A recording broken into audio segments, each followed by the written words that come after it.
Welcome to Hot Seat, where we discuss stories of growing up on the internet. My name is Hector, and today with me we have our special guest Cindy, and today we're going to be talking about internet friends. So let's get started. So we're super excited to have Cindy on the show today. Cindy is a longtime friend of mine who does modding on many Discord servers that I'm a part of, and she's going to share her experiences on navigating the internet, making and losing internet friends, and the importance of language. So, hey Cindy, welcome to the show. How are you? Hi, thank you for having me. I'm so glad to be here today to share my experiences with you. It's always a joy having you around, chatting with you, just about anything and everything. Today we're really gonna hone in on a conversation around internet friends. I think that, and this is just me, I think that we sometimes take what we have for granted, especially when it comes to the internet. Speaking from experience, from personal experience, the internet has been around for us. I would say most of our lives, right? We were, well, I'm in my mid 20s, and I remember growing up early on the internet and seeing how barren it was, and now comparing it to how it is today, we see so much. So I wanted to start off by talking about growing up on the internet and what that was like for you way back when. Do you have a memory that was captivating for you when you were young, when it came to computers or the internet, just being around the technology? What was your earliest moment? I would have to say, well, I would have two experiences that I remember pretty clearly in my life. The first one would be like whenever I went to my grandmother's house in Brooklyn, she had like what computers used to look like. It was like that big box and it was like already yellowed and all that stuff. It was pretty old, but I would go on it and like just play like the pinball, like solitaire, when they had those card games like Spider and Oh like yeah. stuff like that. And then like my other memory would be when my parents had gotten the all-in-one computer for our apartment. I remember like games like when Toontown came out, that Disney's Toontown Toontown. game Yes, that yes. you would play like the free trial a couple of times because you had to pay for it.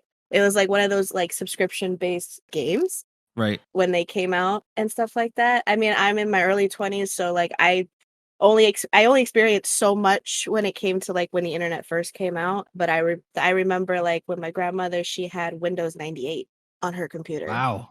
That's old. That's old school. Yeah. That's cool. I was just looking up Toontown Online. For those that don't know, old school MMO made by Disney in the year 2003. Yep. So this is showing the age of the internet in its infancy right there. It was a cool game for its time, and definitely a subscription based game for sure. For me, the closest comparison that I can make is with the game called RuneScape.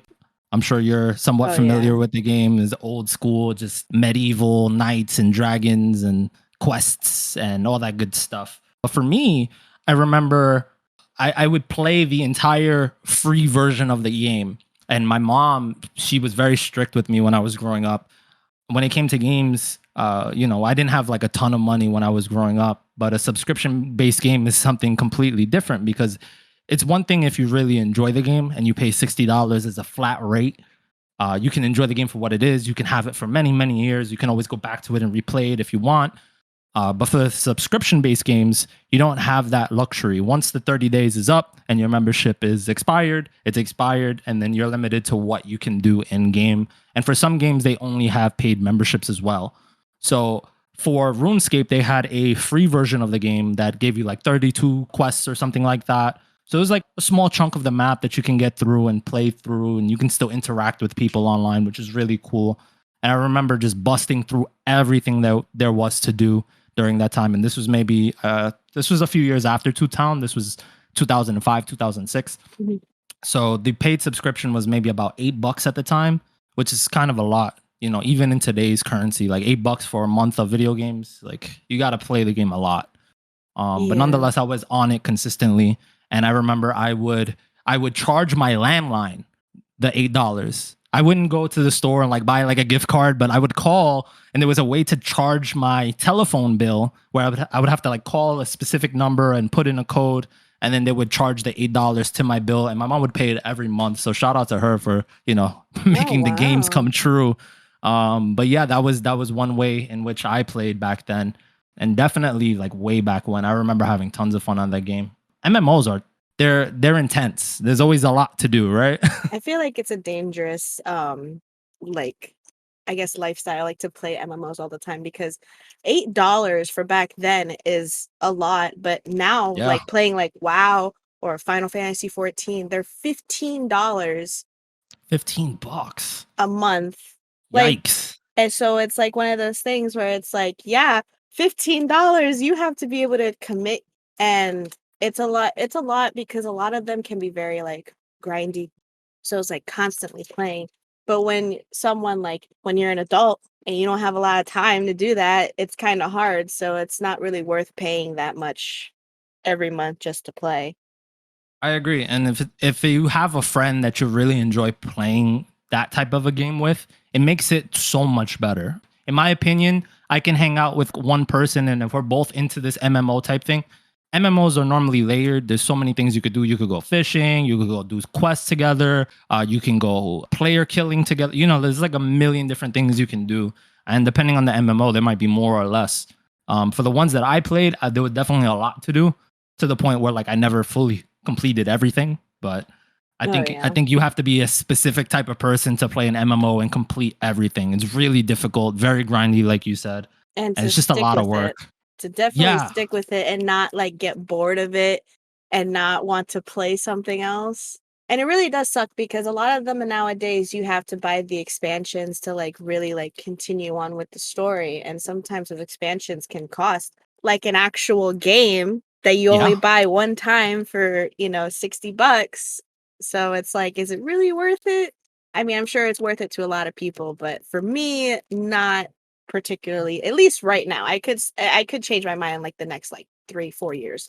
That's 100% fair. Honestly, like I didn't really get back into MMOs because of time constraints. I think that's most people's it's a time constraint. But when I got back into MMOs, I got back into Final Fantasy 14.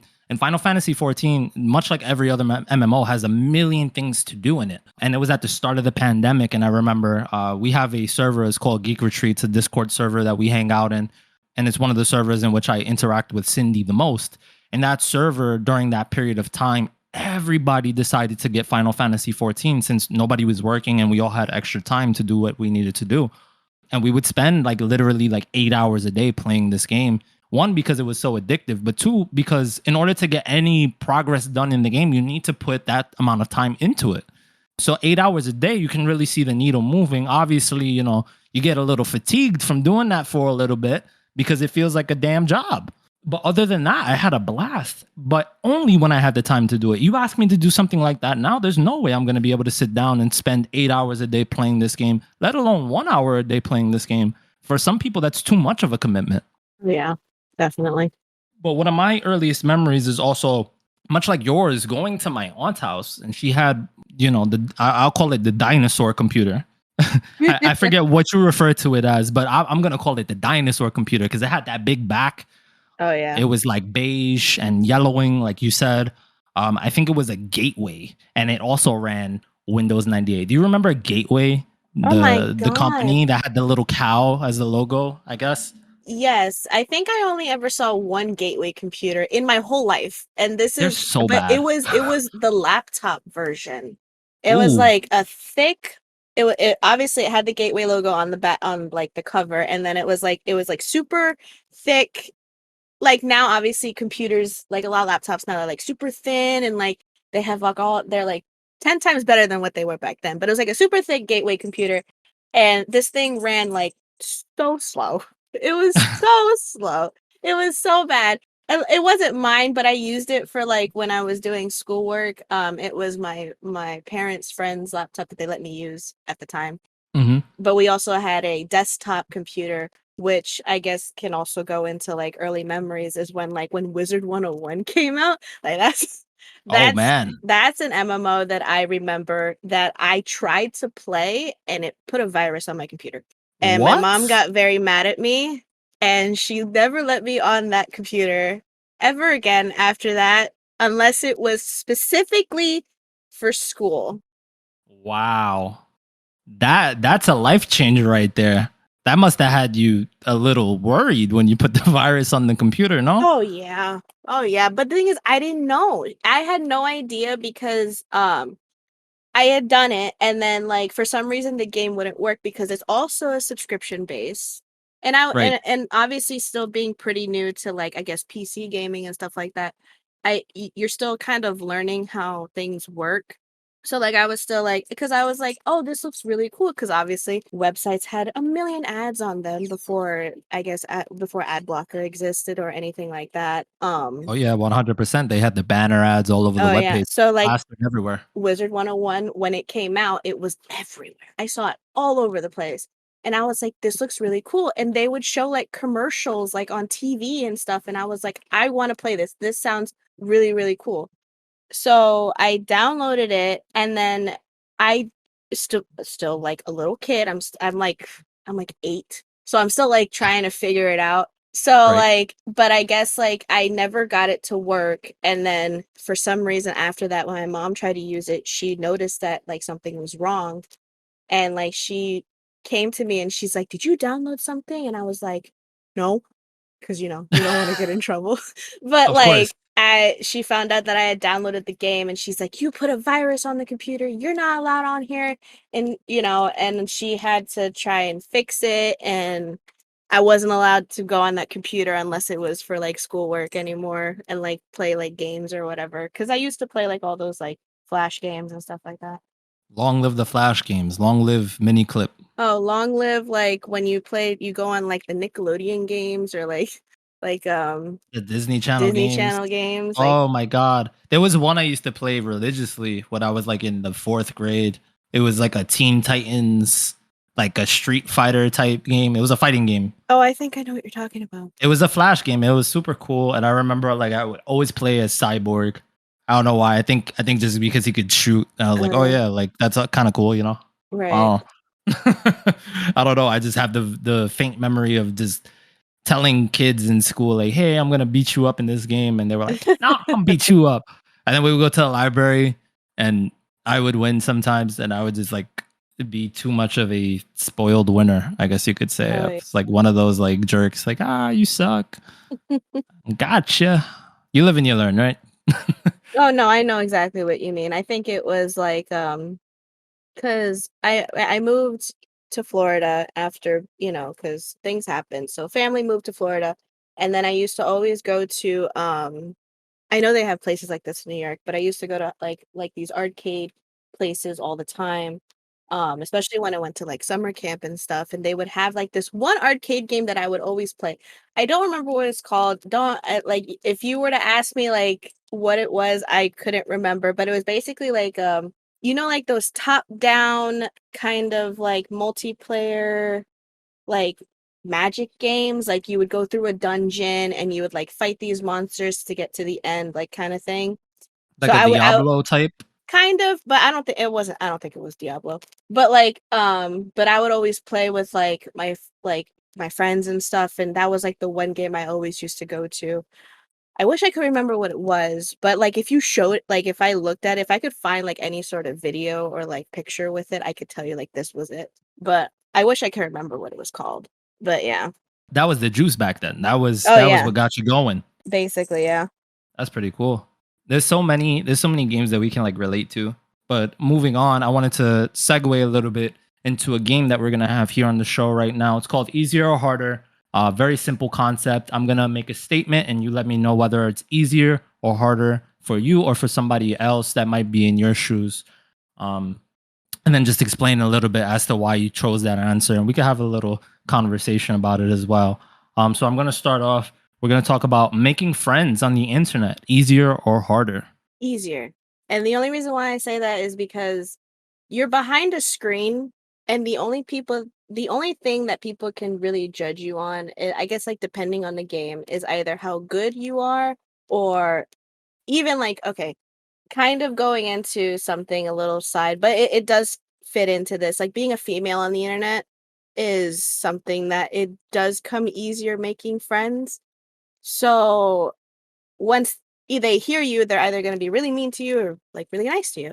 I always found it easier for me to make friends because I'd play games like Minecraft and stuff. So I would join servers to meet people and I would make friends that way and that kind of thing. So for me, it was always easier, but I definitely understand like the harder aspect of making friends on the internet. I could definitely see it both ways as well, but I feel like I'm in the same boat as you. I do feel like it's a little bit easier for myself to make friends on the internet, for many of the same reasons that you outlined. Being behind the screen, you feel like you're not being judged as hard, I guess you can say. You feel less pressure to kind of like appeal like somebody else, to make yourself more like somebody else. So I do feel like it's easier in that way. I also feel like it's just very easy to find communities for things that you're interested in. So for like example, if you play Animal Crossing, it's super easy. There's a million people that play Animal Crossing. You could just hop on a Reddit and see if there's like a Discord chat or a website or a forum that people are chatting on. And then you can just go to like the appropriate place to have conversations with people that way. And not limited only to Animal Crossing, but like many other games as well, whether they're creative games, shooting games, or just people looking to like role play. Like you can find a little bit of everything on the internet. So for that reason, I feel like it's very easy. Losing friends, easier or harder? I feel like this can go both ways, but I'm going to say easier. It is very easy to lose somebody as a friend only because it's going with the same thing as that you're behind a screen. And especially if they don't know you at a really personal level, because sometimes when you're on the internet, you don't want to put your whole self out there. So, like, if you say the wrong thing or you do the wrong thing that they don't like, or they might find offensive, or they might get defensive about, it is very easy for them to just cut off all connection with you and just be like, bye. For me, I think it's easier to lose friends and it's easier to make friends. So it's kind of like a double-edged sword, to be honest, and it kind of sucks sometimes. I 100% agree. I think as well, and not to just piggyback and say I agree with everything that you're saying, but I also feel like it's so simple to get rid of people when you're talking on the internet, whether you're doing it through Discord or you're on a Tinder date or something like that. You can literally just press one button and boom, you never have to hear from them again. Now, if they make a new account and they start following you on a different account, sometimes that's a whole different story.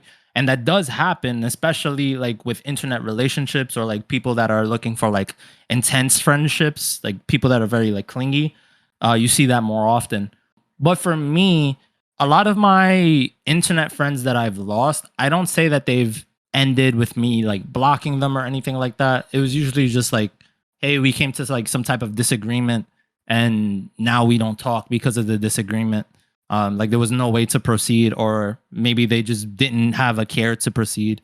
So that's one way, but the other way is just like you lose touch with some people. Like there's some people that you're friends with, and it's like that meme, like, oh, last signed in like 5 years ago. Sometimes they just forget, you know.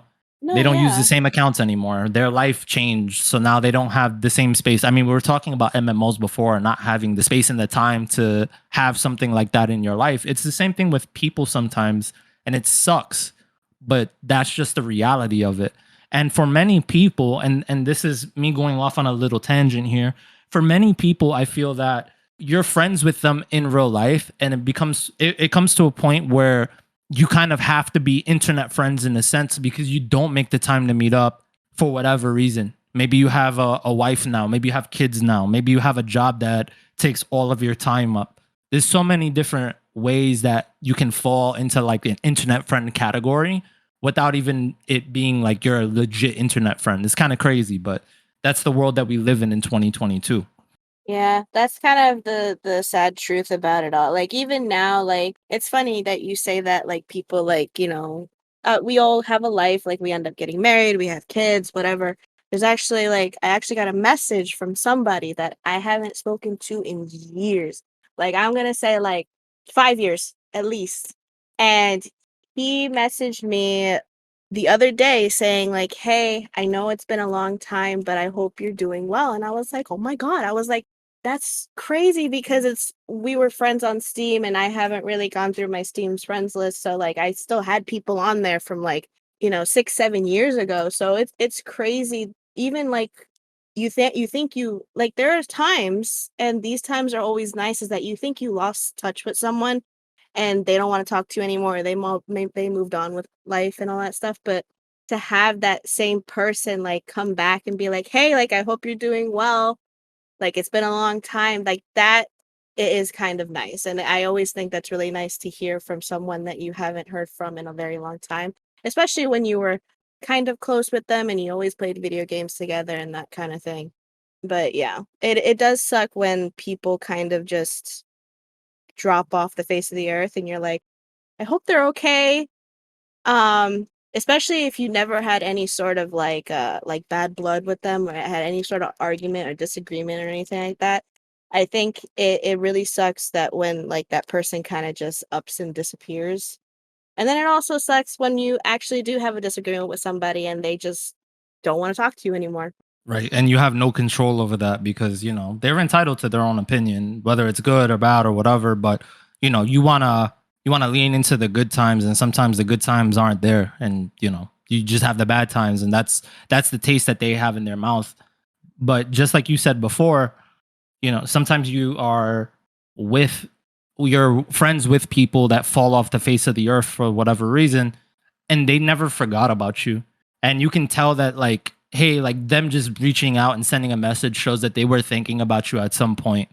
And just feeling that is like very refreshing. I can't speak today, but like it feels good, Yeah, you feel like you did something right, you didn't treat somebody wrong, and you feel like they got your back in a sense.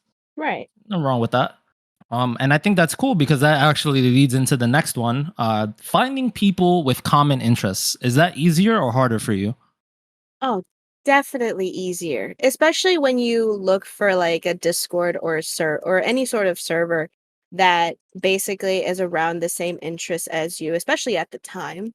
Like for Right. me, way back when I really like started, I guess PC gaming is when I got my first. Long story short, I'm going off on a little thing here, but I Go started for it. gaming on a MacBook Pro. Oh no. I started gaming on a MacBook Pro, only the trackpad, I didn't even have a mouse. But, Oh my god, did you burn yourself? yes, my legs were burning for years.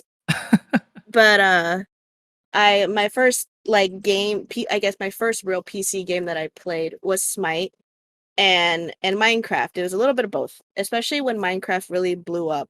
Like, it came out in, was that 2009? I think it was? I think. It But was like sometime in like 2000, I think in 2010 or 2011 it came out. I'm gonna look it yeah. up right now. So, but like I was joining around when it first was like officially released versus in between like the beta and the first official release of the game. Right. I used to despise it. When it was in beta and alpha and everyone was talking about it, I despised the game. I don't know what Really? changed my mind, but I ended up begging my mom to get me this game and she did end up buying it for me. And I played it on my Mac for years until I got my first gaming laptop.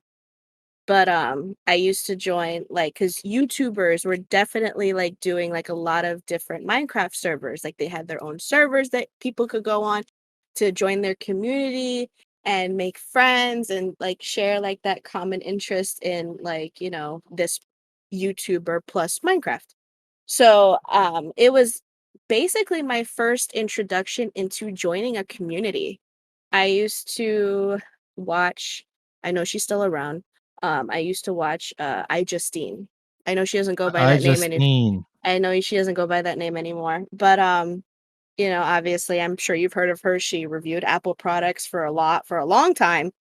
But she also had a gaming channel, and she was opening up her own Minecraft server.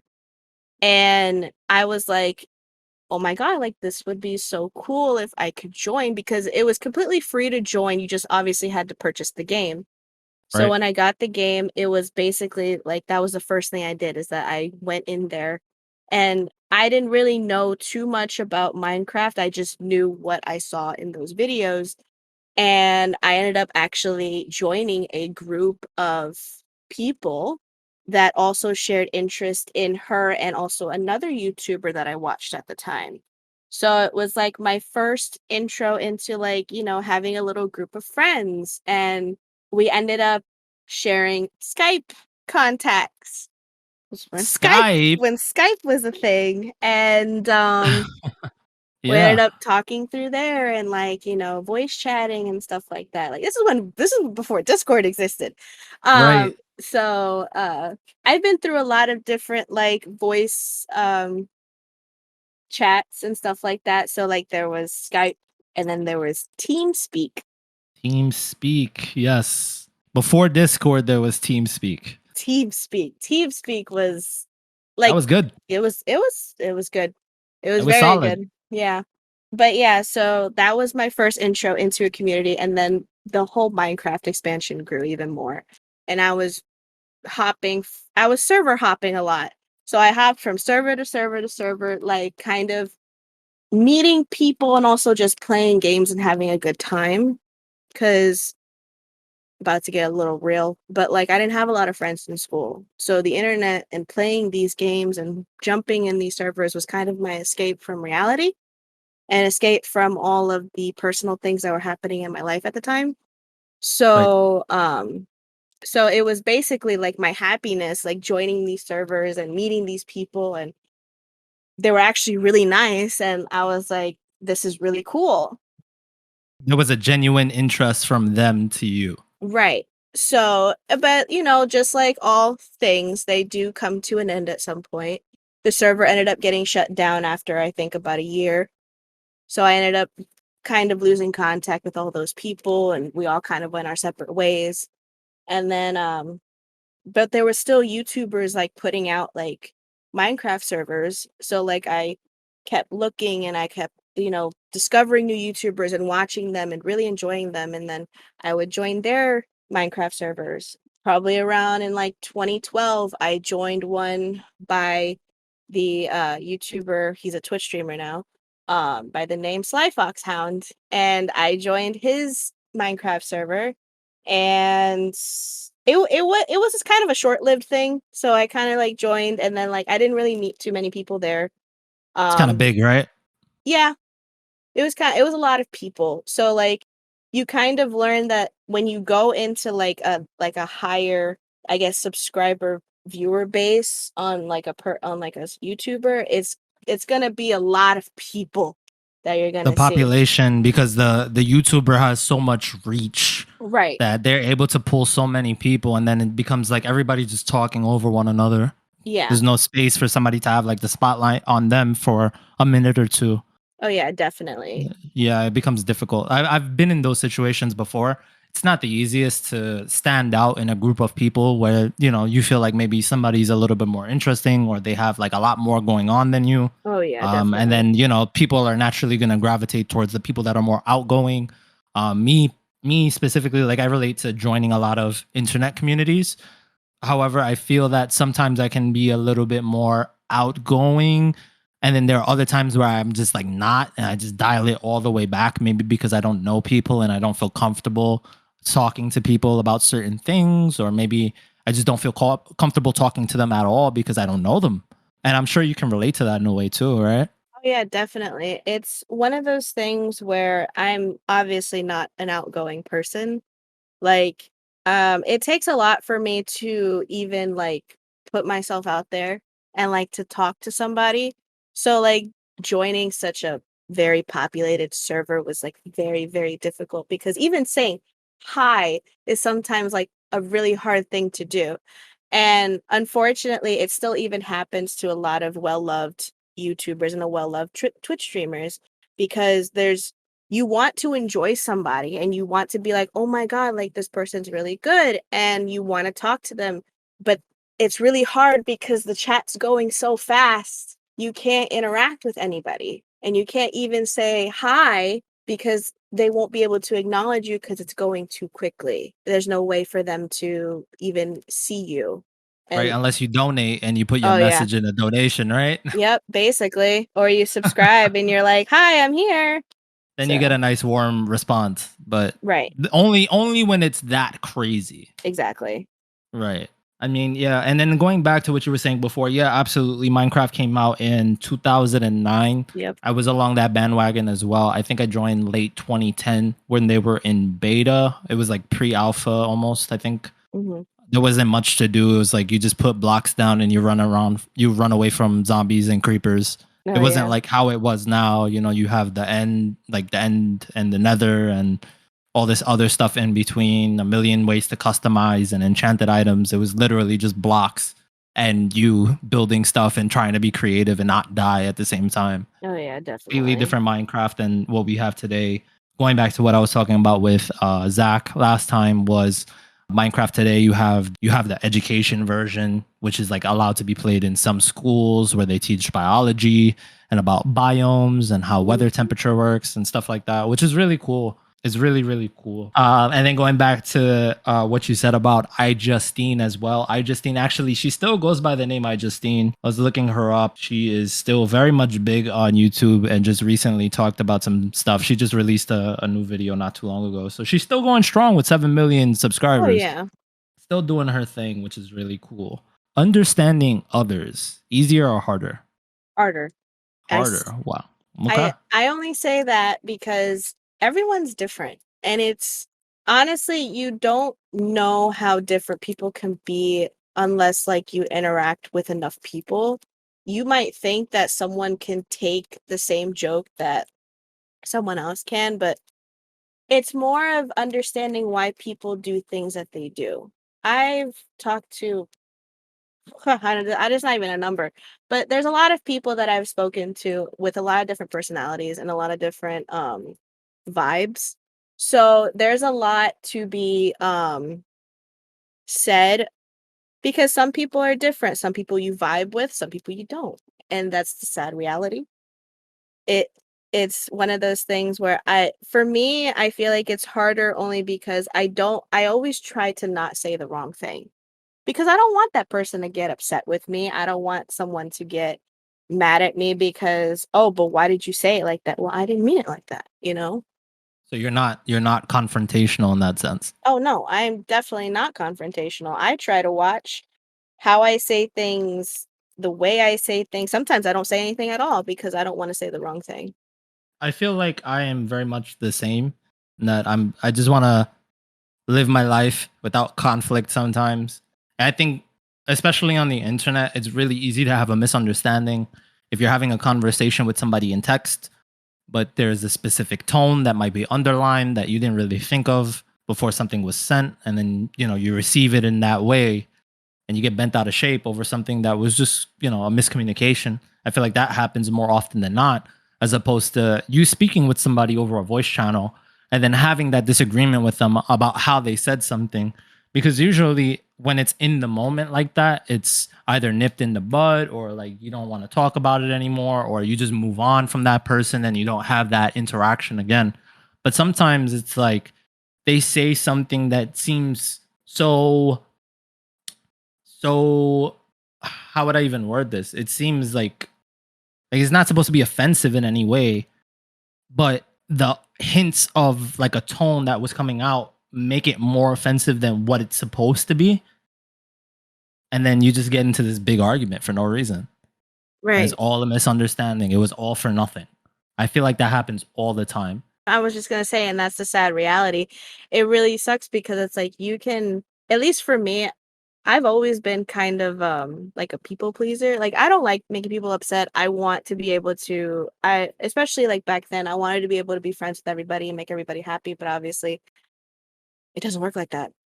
It doesn't work like that, and it sucks because it's like I still try to do that now and it's it doesn't help, but I that's just my personality and the way that I hope and try to do things is that I want to be able to make everybody happy, but for some reason there's always like that part of someone that just doesn't like you and you don't know why. And I was that person that always wanted to know why. Like, what did I do? Like, what did I say something? Did I do something? Did I look at you the wrong way? It could be a million things. And that's It could why be a ton. It's a yeah, lot to take on. and that's why I really do say it is hard to really understand like people, especially on the internet, because you don't know what they're thinking and you don't know if they muted their mic and they said something nasty about you. You don't know. Very true. So if you're saying that making friends is easier on the internet, losing friends is easier on the internet, finding people with common interests is easier on the internet, and understanding others is harder on the internet. Hmm. How do you feel about having others understand you? Is that easier or harder? I feel like it's easier. At least the way that I always presented myself, I feel like it was always easy to read me, like to read when I'm upset or to read when I'm happy or to read if I'm sad. I feel like for people to understand me, like I said before, everyone's different. So everyone takes things differently. But at least the way that I presented myself, I feel like it is easier to understand how I feel about if you say something to me or if you do something that I don't like or like something like that. I think sometimes like you let things go at face value. You are who you are, and you're not going to try to like change who you are to appease other people. But at the same time, you're not going to lie about how you're feeling about something that somebody said, or about, just how things turned out in general. You're going to give your honest feedback to that person, and you're going to be yourself unapologetically, which is something that's really good. I can't say that everybody thinks that way, and I can't say that everybody does that way. Some people just, they want to be a people pleaser in a different way. They'll change their entire personality and what they believe just so that way they can avoid conflict. But you remain true to yourself, which is something that's completely different. Right. So if that's the case, then we'll lead to the last easier or harder that I have prepped for today. So having others understand you is easier, and understanding others sometimes can be harder. But accepting a different perspective on the internet, do you feel like that's easier or harder? That's something completely different than understanding where Right. somebody's coming from. You're accepting what they believe in. So, I mean, this can go a million different ways, right? If you Hmm. talk about different forms of communities on the internet. Hmm. But for you, what has your experience been like? I feel like it's easier only because at the end of the day, you can always log off even if you don't agree with it. And you can always just be like, you know what? I don't want to. I mean, accepting it is one way, doesn't mean you have to still agree. It's more of just, you know what? It is what it is, and you just have to accept it for what it is. It doesn't mean I have to continue being their friend. It doesn't mean I have to continue acknowledging them or even talking to them. Sometimes at the end of the day, it's just, what can you do? You can't do much. The people are going to be people no matter what. Yeah. Everybody's an individual, and on the internet you meet so many. Everybody is their own person, and everybody does what they want to do. So they're going to throw their opinions out, and sometimes there's going to be an opinion there that you just don't agree with. And you're very much correct in that you can absolutely log off, and you can absolutely click off of whatever tab you have open that's tied to that opinion. You find so many opinions on the internet from people who claim to be professionals to people that feel like they know it all on like forums like Reddit and 4chan. You meet so many of these people, even friends and family members on Facebook and Instagram that feel like they know everything. But it's becoming even increasingly easy to just ignore a lot of those opinions, and even like you can accept them for who they are, whatever their opinions are. You just accept it and move on. But I think it's a different layer to like accept it and kind of see where they're at and kind of match that energy. And that's it's not really something, and this goes into a whole different story that I'm not going to get into, but it's not really something that I try to like match energies with. Like if it's something that I just don't agree with, then I just don't agree with it. And much like you, I'm not gonna have an argument about it. I'm not gonna be confrontational just because I don't agree with the way something was said. Sometimes I kind of just bite my tongue, and I'm just like, okay, I'm gonna remember that. And if it happens again, then at that point you can kind of make the adjustment that you need to make. But I Right. don't feel like you have to make that move every single time that something bad happens. Sometimes it's just like, oh, it is what it is. Oh well. Right. But I want to move into something that's a little bit more personal. And it's talking about being friends with somebody that you've never met in person. And I feel like being friends with somebody in person that you've known for years, you get this like feeling in your stomach, right? You know who they are, you appreciate them for who they are. You're not judging them or anything like that. You're just friends with them. And some people you've known for many, many, many years, and then for whatever reason, you guys have a falling out. Maybe it's an argument, maybe it's a relationship thing, maybe it's something that somebody said. I don't know. But what I do know is that you have that feeling of, damn, like I really enjoyed my time that I spent with this person and we're no longer as close and I feel some type of a way about it. So to you, do you feel like when you meet somebody on the internet and you share all of these personal, intimate memories and relationships, and you spend so much time together talking, playing games, doing whatever it is that you do together in your communities, in your friend groups, do you feel like when you lose that person, it's similar in a way to when you lose somebody in real life? And if so, what is the difference? It's 100% the same thing as losing someone in real life, the same way losing someone in on the internet, especially if you've never I mean, granted, you've never met them before, you never had to see them face to face in person, but it still hits you the same way. Like, at least for me, the longest like friendship I've really had is probably about 10 years. That's So a good amount of time right there. it is. It's a long time. It's a long time. And even then, at the end of the day, it still didn't work. And it sucks. It really does. Because even if you put 110% into any sort of relationship, whether it be like, an actual relationship or a friendship or anything like that, if that person doesn't give it to you back, at the end of the day, it's gonna hurt you even more. So you need to have those feelings reciprocated in some Exactly. way. At Okay. least for me, that's the way that I always wanted it to be, but it was never that way.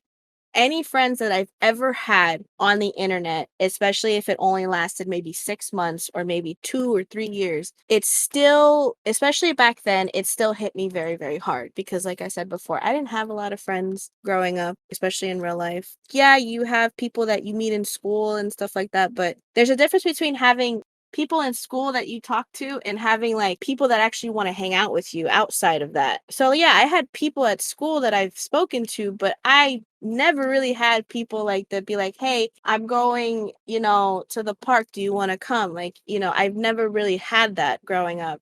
So, especially since my parents were so strict back then and stuff like that. So, things happened and I had to like find that escape and I found people that I thought were my friends and that ended up not being the case. And then I ended up losing like a friend that I had for, those 10 years and they ended up it's such a stupid thing too because it's one of those things where it's just a simple like they didn't wish me happy birthday and they came up with some dumb excuse as to why they didn't do that.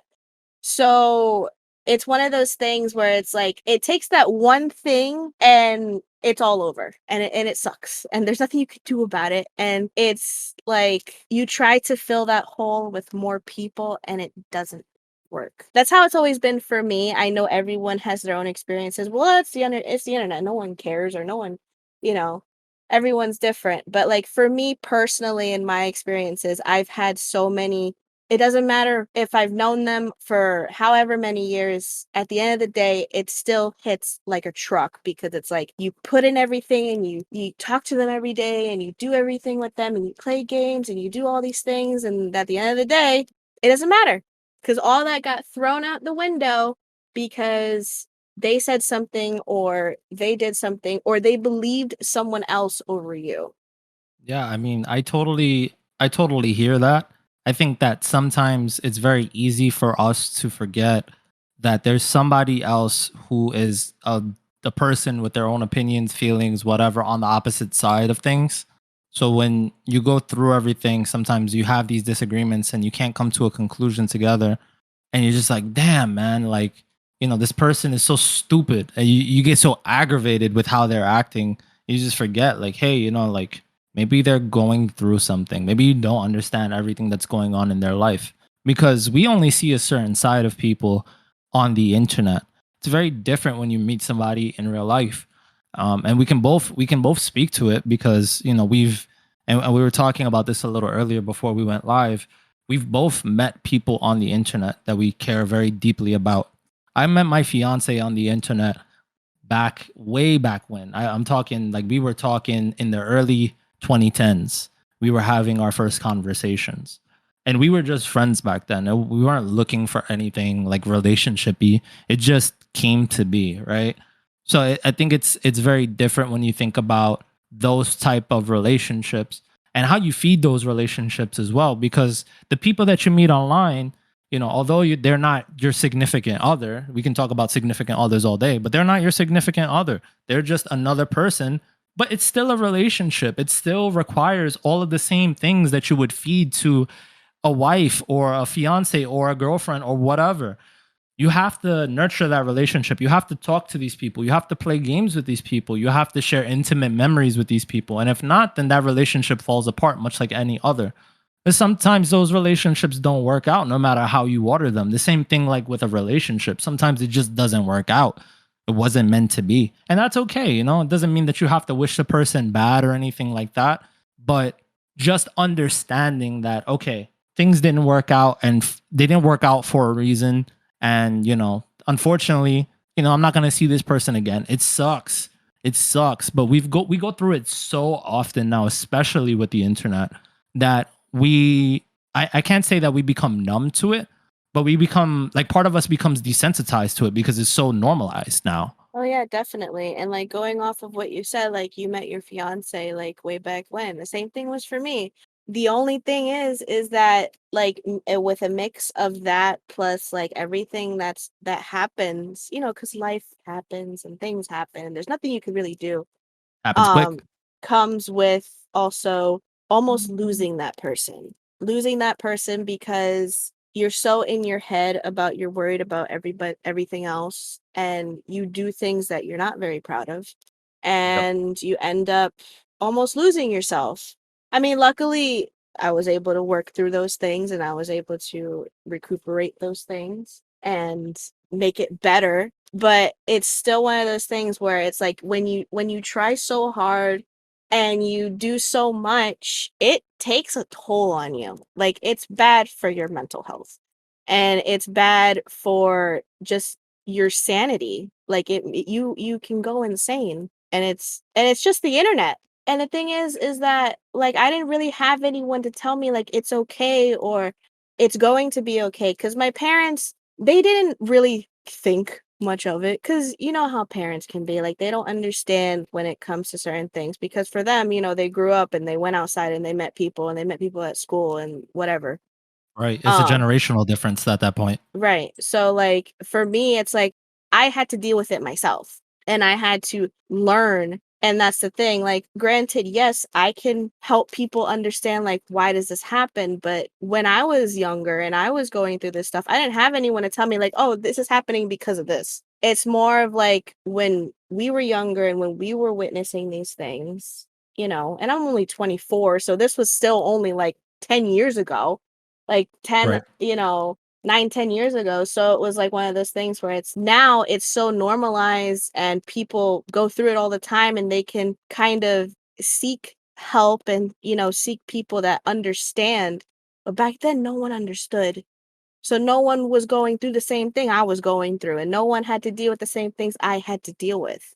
Absolutely. So, Completely different time that you're talking about in society and internet society, and just seeing how we've expanded and we've included a lot of things that were once seen as something that wasn't important, right? Like when you're talking mental health and you're talking the internet, I feel like these go hand in hand, mostly because it's not face-to-face interaction and it can spread very quickly on the internet, whether it's a meme or if it's somebody's personal stuff.